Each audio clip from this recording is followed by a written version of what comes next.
afternoon, my faithful YouTube subscribers. What is today? It is Sunday, July 28th. I'm just really waking up. I went to a party last night here in Atlanta. A local attorney has his big birthday bash once a year as Chris Carruthers. He had his big birthday party last night, and I went to it. I didn't get home till about 3, 4. I think about 4 o'clock. I didn't fall asleep till about 5. I don't know why. So I ended up sleeping most of the day. But then there were had a bunch of drinks at the party last night, so that kind of, when you get to my age, you drink a bunch of liquor, you got to recover. So literally, I just woke up, got something to eat, and just really get my day started. About over at 2 o'clock, almost 3 o'clock. But I had a great time at the party. It was nice to get out and go to an event. It was packed with a lot of people. I saw a lot of people, met a lot of people I never knew. Saw a lot of people I've seen over the years. It's funny, whenever you go to an event like that and you see people that you haven't seen in a while, and some people I hadn't seen in years,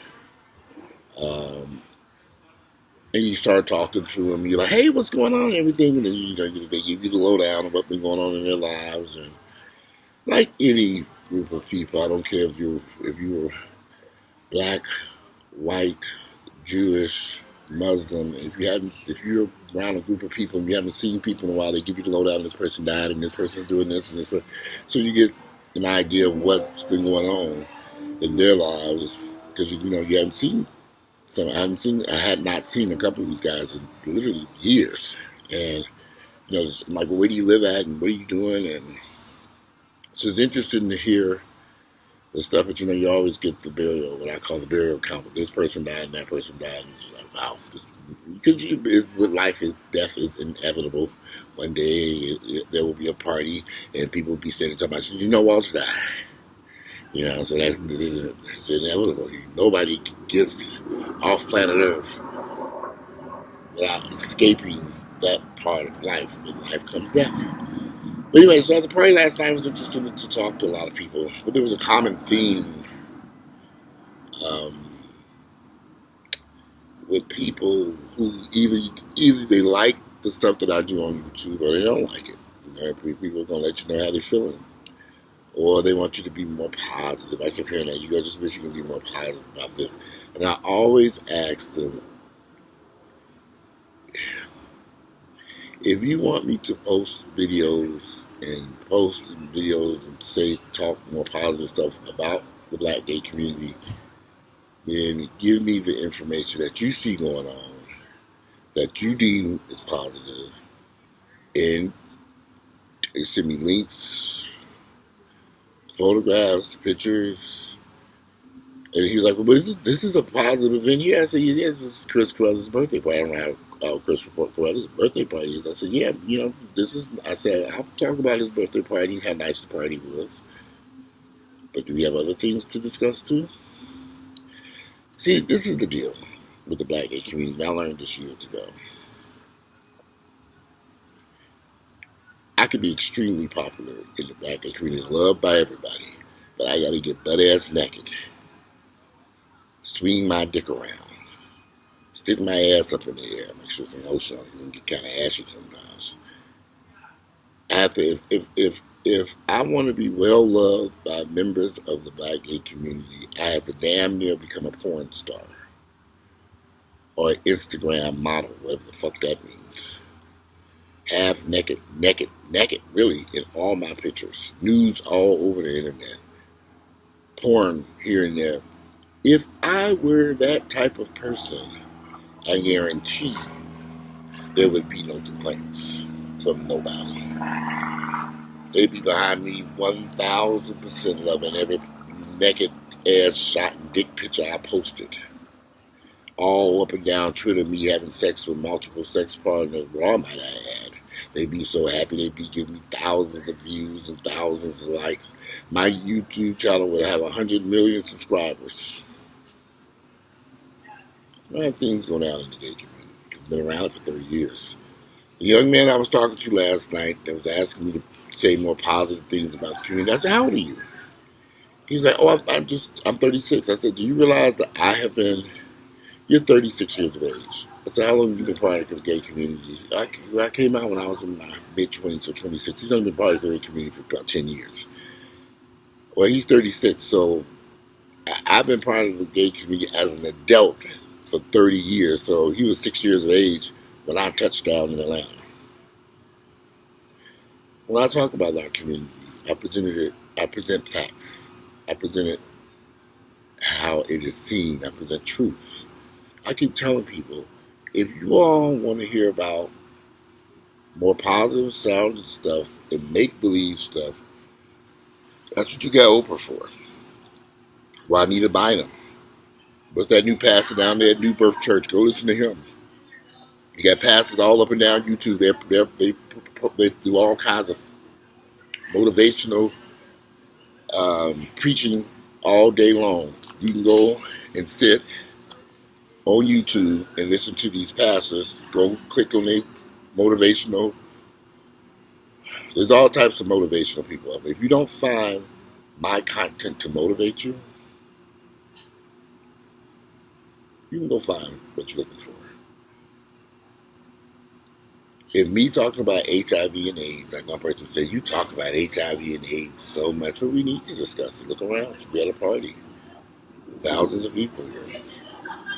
This is something that has had a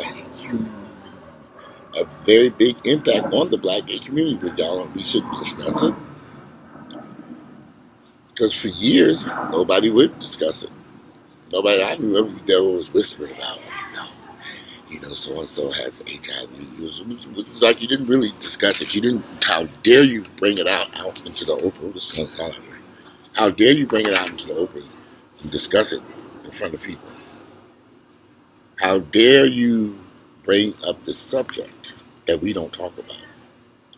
And there lies the problem of Walter Lee Hampton II. Because I talk about a subject, HIV, that don't nobody want to hear about. They don't want to hear about it because it's raining on the parade. It's the party that is interrupting the party. I don't have a Twitter account because I get so tired of looking at all that sex up and down on Twitter accounts. I should put on some bug spray. These bugs are killing my ass out here. In fact, we're going to move inside. These mosquitoes are dead out here. If I had just put on if I had a Twitter account, if y'all saw all the stuff that them guys be doing on Twitter, ooh, you wouldn't believe your eyeballs. You wouldn't believe your eyeballs what them guys be doing on that Twitter account. Because Priceline offers great deals by comparing thousands of... On Twitter, that Twitter account, see what them guys do on Twitter?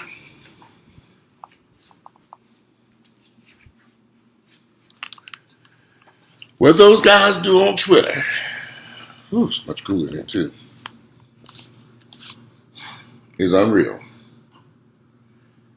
If I was swinging my dick and ass out and naked and running around Atlanta with pornography and a fans only page, I'm telling y'all, they love me. They watch everything that I put out there. They watch it when I would go places. They'd have me on billboards around town.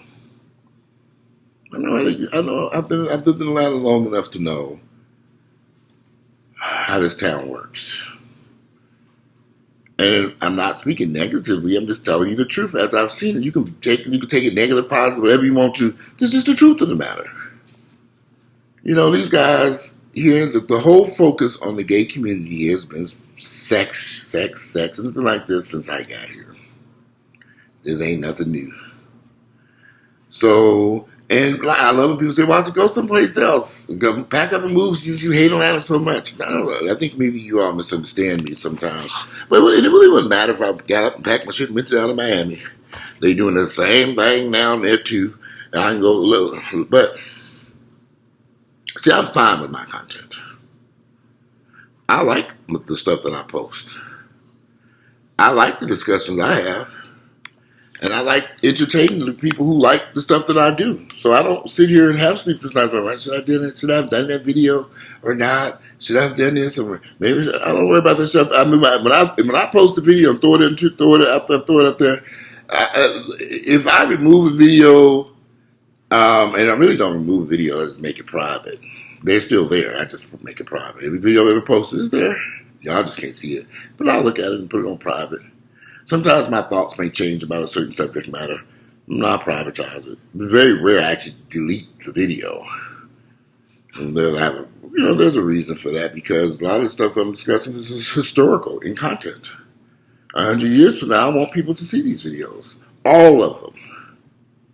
And I know what was going on in Atlanta in 2019.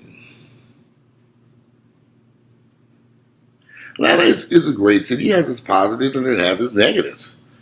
Right now, the cost of living is kind of out of whack. The job market's fucked up. There's a lot of stuff going on here in Atlanta that just ain't right for a lot of people. People that look like me, white folks have a little bit different lifestyle. They just did a report where the unemployment rate here in Atlanta stands at 11% for black folks and 2.5% for 11% for black people and less than 2.5% for white people. That should tell you something. And I think that 11% is probably a little bit out of whack. Then when I posted this report, one of my friends said he had been unemployed for a whole year. And I had no idea this highly educated man who graduated from Georgia Tech University with multiple degrees had spent the last year of his life unemployed. And I said, he told me the inbox because he explained. He sent out hundreds of resumes and hundreds of job applications, hundreds of stuff. I mean, it wasn't like he could pack up and leave. He's taking care of his mom. He has a house. He was trying to remain in the Atlanta area. And luckily he had a savings account, but it took him a whole year and hundreds of job applications and interviews before he landed a decent paying job. And the reason why he lost his job is because of a merger and it wiped out his whole department. He was let go from a place he'd been with for years. And then he had to go out there and find another job. So, and now they're going through another merger. So he's like, oh shit, they merged again. So, yeah, I could be an extremely popular person if I catered to the crowd of men in this town and their desires. Stripping, nakedness, lewd behavior, dick pictures, dick prints. You ever go on Instagram and notice everybody get their dick rock hard in their underwear? And they get 10,000 likes under the picture. 150,000 followers. I could very easily do that, and copy it ain't hard to do. My dick do work, just get on hard and put on some small pair of underwear. And they would love me. They would love me. They would cheer Walter on. But that's what they're into. That's what these guys like. That's what they want. That's what they prefer. And there'd be no complaints. No complaints. I'm not on Twitter because I got tired of scrolling through Twitter and looking at all the guys having raw sex with all these different guys. All you see is everybody fucking each other. Either they only fans on the page. Nobody using condoms. We're promoting raw sex. For the life of me, I don't understand this promotion, outright promotion of raw sex in Atlanta. I don't get it. But that's what everybody wants. They promote it and they push it on Instagram and Twitter and YouTube and these private rooms and porn. Nobody's using condoms, and you are encouraged not to use condoms. And just sit back and say, but remember, I'm the negative person talking negative shit. I guess that's why I'm sitting over here HIV negative. I'm gonna stay that motherfucking way too, you motherfuckers. So I just look at these people and I just kind of, it's funny. So at the party last night, there were a couple guys who were avoiding me. Y'all listen to me. I don't give a damn about people I had 2 drinks in my hand and I didn't feel like going back to get back to the bar. The line started getting long. So I said, I'm going to go give me 2 drinks. So as I walk with my 2 drinks coming out of the line, this guy sees me and I know he don't like me. I I don't know his name. He don't. I don't know nothing about the nigga other than he a ignorant ass motherfucking dumbass nigga.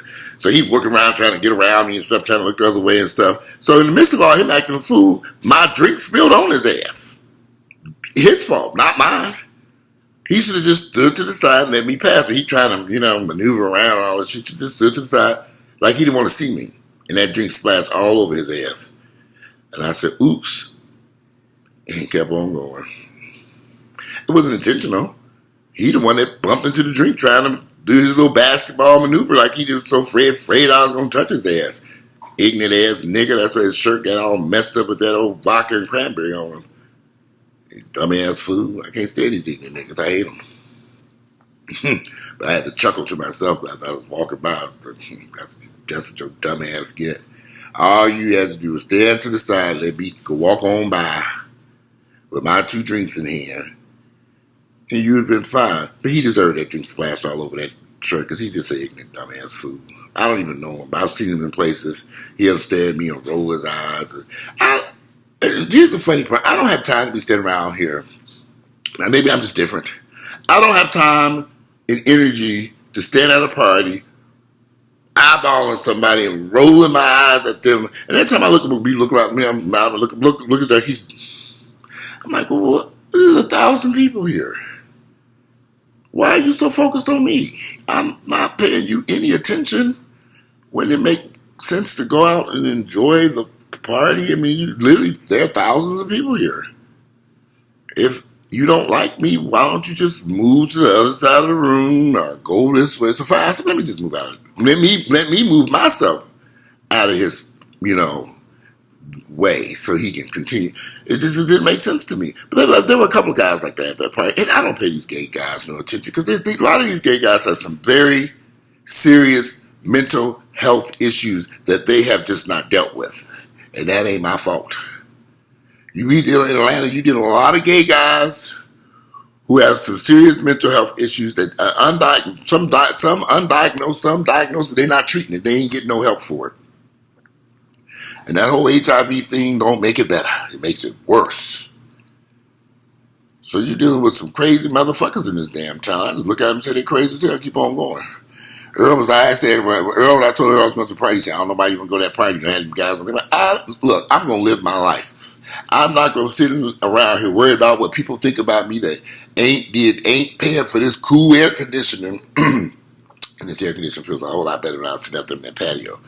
They ain't paying for this cool air conditioning that's tan over my damn head. What the fuck would I be worried about them? I went and paid my little $15 and drank my drinks like everybody else and enjoyed the atmosphere. But I met some great guys who I'd never seen before, who were from all over the place. They came up and said, Walter, thank you for your content. Thank you for your videos. They get me through my day. I've been through so much. And one young man, 23 years of age, pulled me to the side and told me the longest story about this, what he's been through here in Atlanta. He's only 23. He told me, it blew my mind. I was just standing there listening. 23. And he's been through so much. And I had to tell him, I said, man, you're a little kid. You're only 23. I said, you know how old I am? I said, I'm 49. And I said, I'm sorry that you have gone through so much at 23 years of age, but you just got to believe things will get better for you. In life, you're just starting out. But he's been through so much with these lies, deceptions, it's sad. And the characters in his stories that he was, the people that he was, I knew some of these people, and I was shocked. I was just like, oh, this person did this to you? And I would never say anything to anyone, but it just makes me look at people. I'd seen that young man around, but I didn't know he was that young. I did not know this man was 23 years of age. I thought some of these guys seem a lot older. When he said when he was 23, I was kind of shocked. I was like, well, how old were you 3 years ago when we met? You're in your early 20s? You were 20? 19, 20? I don't understand this. What were you doing around all these 30 and 40-year-old men any damn way? You're only 23. And look what they've done. Everybody this man's been dealing with well in their late 20s, early 30s, and he's just in his early teens, 20s. I'm thinking, this is kind of crazy. I say, are you in college? Are you going to school? Are you doing anything positive with your life besides standing around a bunch of homosexuals? I'm trying to get in school. I'm trying to get my life together. I think I'm just going to go back home. I said, that might be a good idea to get the fuck up out of Atlanta and go back home. Can you go back home? Yeah, my mom wants me to come back home because pretty much I'm homeless now. It was a long, drawn out story. And I said, if your mom and you have a family that supports you, you can go home. And I didn't get to the bottom where his home was. I don't know where it was at. But Atlanta can be rough. And to be so young. And I've been through so much at that age. I was surprised. I just was shocked. I felt sorry for him. At 23 years of age, I had bought my own house by that time. I wasn't homeless. But it's a different world now. It's hard out there for these younger people. And then also at 23 years of age, I was not involved that deeply within the gay community. I definitely wasn't dating nobody much older than me than their 30s or 40s. Hell no. No. Them niggas ain't got shit. You ain't got shit and they ain't got shit. This is a bad combination. Now, if you were dating somebody who was much older than you and they had a home and a business, they were financially doing successfully well, and that's a different story. But you're dealing with some broke niggas. I'm like, you young and broke, they old and broke. That ain't a good combination. I mean, what are y'all in this for? Just the sex? I just don't know. But yeah, I had a great time at the party last night. I'm working on some other videos. I want to do a video about this situation that's going on over here at Morehouse. I was just trying to get all the details together about that situation because I've got a bunch of stuff that I've put together. I like to do my research on stuff like that. Morehouse is a prestigious college university that is not. It is not like it used to be. Things have changed. And it's unfortunately the situation that's going on over there. Those who've heard about the Morehouse scandal that's going on, I'm going to do a video about that later on the day after I finish waking up. I'm still tired over here. I'm still tired. I need to get some water, some juice in my system, and kind of lay down. That's what I get from going out. I got to that party about 10 o'clock, and I didn't leave there till about 3. No, I got there about 11. 10:30, 11. And I was standing, there was no place to sit, so I had to stand up the whole damn time. There was no chairs. So I know they realized some of us old folks do need to sit down at some point. But I had a good time at the party. Anyway. But I got a couple of videos I'm working on. The Morehouse video and about these 2 young ladies that were shot and killed in Hot Springs, Arkansas. Their mother took them to a fist fight they went to a beauty salon, a store, a hair product store. The mother got into it early and she took her 2 daughters back to go beat up the girl at the store. They didn't realize the girl was packing a gun, and then her 2 daughters basically they were shot and killed. And then the mother took off. What mother would take their daughters to a fight? It's just, I'm gonna do a video about that. Anyway, today we get my day started. Today is Sunday. It's about 3 o'clock in the afternoon. Sunday, July 28th, the year 2019. I'm out of here. And I'll be back with my other 2 videos once I wake up some more. Y'all have a good Sunday.